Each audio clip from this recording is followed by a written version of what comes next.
अगं बया, राणीचा फोन. अव फोन आलाय राणीचा, बाहेर या लवकर. आलो आलो. आई बुवा कसे आहात तुम्ही दोघं? अगं आम्हाला काय होतं या, आणि तू तिकडे आनंदात असलीस का नाही? काय इकडे आम्ही खुश असतोय बघ. नाहीतर काय राणे, तू आनंदात आहेस ना ग? बुवा मला काय झालंय हो तेव्हा? मी मस्त एकदम आनंदात आहे. असं होय? मग आम्हाला बी कळू दे की तू लय आनंदात का आहेस ती. हा आई असं काय करते? आता परीक्षा संपली आहे ना माझी, पेपर चांगले गेले. आता एकदा कमी पास झाले की लॉयर होईल ना, म्हणून आनंदात आहे. अरे देवा, देवच पावला म्हणायचं बघ. राणे म्हणजे तुझं सपन आता पुरं होणार की ग बाय? आपली राणे आता वकील होणार. राणे, तुझी मेहनत, तुझ्या डोळ्यातली स्वप्न सगळी फळाला आली बघ. हो मग बुवा, आता तुम्हाला तर माहितीच आहे ना, हे सगळे इंद्रजित सरांमुळे शक्य झाले. अहो तुम्हाला पण माहिती आहे ना, मी ही परीक्षा द्यायला किती खस्ता खाल्ल्यात, किती अडचणी आल्यात. कधी कॉलेजची फी द्यायला पैसे नाहीत, अभ्यासाची पुस्तकं घ्यायला सुद्धा पैसे नसायचे. कधी कधी असं वाटायचं की मला हे सगळं जमणारच नाही, पण शेवटी मी ही परीक्षा दिलीच. आणि हे सगळं इंद्रजित सर होते ना सोबत, म्हणून शक्य झाले. आता मी माझ्या स्वप्नांच्या मागं परत धावू शकते. अगदी बरोबर बोलतेस बघ तू. अगं तू खरंच लय नशिबान आहेस बघ. तुला इंद्रजित साहेबांसारखा नवरा मिळालाय, एवढं चांगलं सासर मिळालंय. अगं तुझ्या शिक्षणासाठी ती सगळी तुझ्या पाठी खंबीरपणाने उभी राहतात आणि तुझ्या स्वप्नांना ताकद देतात. ही लय मोठी गोष्ट आहे पोरी. राणे तू खरंच लय लय मोठी उभा आहे. राणे, अगं इंद्रा साहेबांसारखा लाख मोलाचा माणूस तुझ्या वाट्याला आलाय. त्याला दुखू नको, त्याला कायम जपूर. आता हे तुला सांगायची गरज नाही मला, कारण तू जर त्यांची मन जिंकली नसतीस तरी समजा झालंच नसतं बघ.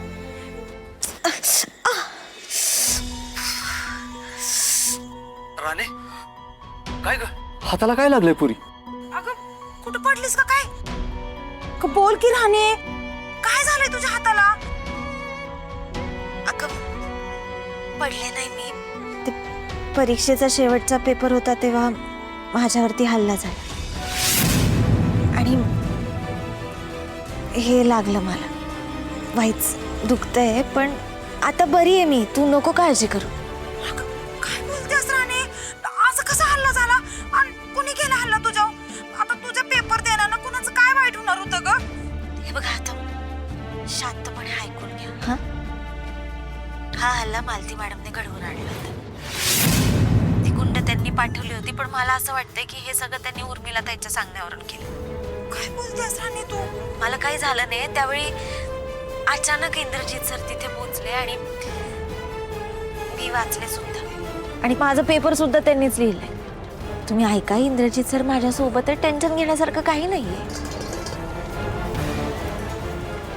आई मी तुला नंतर फोन करते. अगं राणे, पण अगं अगं ऐक तरी.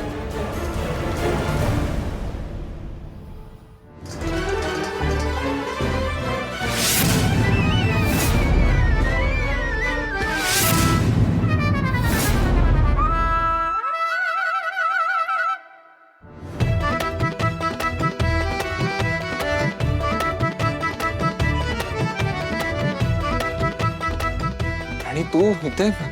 हा काय पसारा मांडून ठेवलाय? काय केलं तुम्ही? बापरे, आता कसं बरं आवरायचं हे?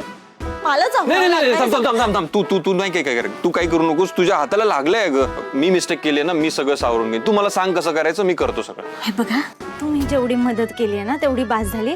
आता मला आवरू द्या हे सगळं. राणी ऐक ना, अगं तुला लागलंय हाताला, ते दुखेल आणखी. मी करतो सांगितलं ना तुला.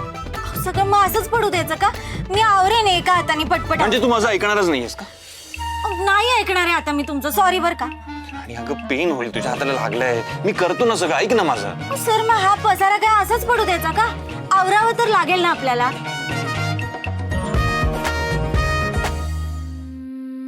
हे सगळं बघून तर कळते की सर माझ्याच आवडीचं सगळं बनवत होते, पण यांना कसं कळलं की मला काय आवडतं?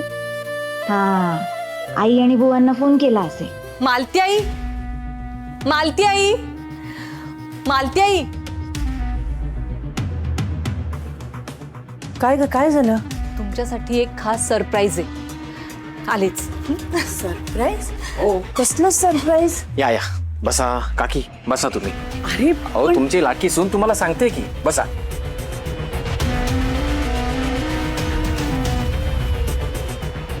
उर्मिला.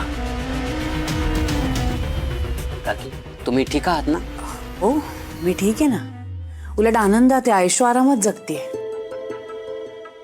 मालती आई, आज तुमचे आवडते पदार्थ सगळे मी माझ्या हातानं बनवलेत. खूप मन लावून स्वयंपाक केलाय मी खास तुमच्यासाठी.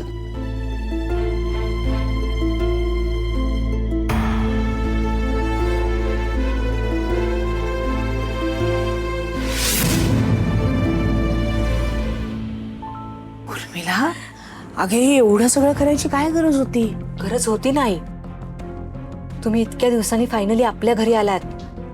आम्हा सगळ्यांना खूप आनंद झालाय, कसं सांगू तुम्हाला. हो, पण तरी एवढं सगळं. आता माझ्या सासूबाई घरी आल्यात म्हटल्यावरती सुनेनं त्यांचं स्वागत गोड खाऊ घालून करायला नको, म्हणून हे सगळं केलं. खरं सांगू का मालती आई, तुम्ही नव्हता ना तर तुमची खूप आठवण यायची. मी देवाकडे रोज प्रार्थना करायचे की तुम्ही लवकरात लवकर या घरामध्ये याव्या म्हणून. असो, तुम्ही पटापटा जेवण करा बरं, आणि मी माझ्या हातानं बनवलेलं जेवण कसं झालं हे सांगा.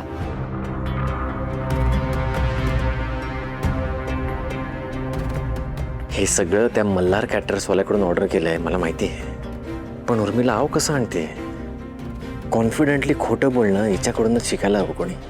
बरं सर, मी काय म्हणते, तुम्ही आता खरंच बाहेर जाऊन बसा, मी आवरते. हा, एकटी नाही नाही, पटपट. आवरणार तर मीच आहे सगळं हे, तू बाहेर जाऊन बस. कसं बरं आवरून घेणार आहात तुम्ही? आधीच केवढा गोंधळ घातलाय पाहिलं ना. गोंधळ कोणी घातलाय? मी घातलाय ना, मी आवरून घेईन सगळं, तू बस बाहेर. सर का हट्ट करताय तुम्ही? या आधी तर जेवण बनवण्याचा एवढा हट्ट नाही केलं. कारण मला तेव्हा तुझ्या आवडीचं जेवण नव्हतं बनवायचं, आता मला तुझी फेवरेट डिश बनवायची, तुझ्या हाताला लागलंय, तू बाहेर जाऊन बस, दॅट्स फायनल. पण तुम्हाला तर माहिती नाहीये ना मला काय आवडतं. तू ऐक ना माझं, ऐक. हे बघ, इकडे ये, इथे ये, इथे बस, तू इथे बस, मी सगळं करतो आणि तू इथे बसून बघावं, तर बाहेर नको जाऊस. हा, सर तुम्ही आता माझं ऐका. हे बघा, तुम्ही माझ्यासाठी हे एवढं सगळं करताय ते कळतंय मला, आणि मला खूप भारी वाटतंय खरंच. पण हा असं नाही जमणार तुम्हाला एकट्याने, मला माहिती आहे. बरं मी काय म्हणते, आपण दोघांनी जसं मिळून पेपर लिहिला ना तसं आपण मिळून स्वयंपाक करूया. हा, ठरवलंच आहेस माझं नाही ऐकायचं तर मी काय बोलणार. चला करूया दोघं मिळून. चला.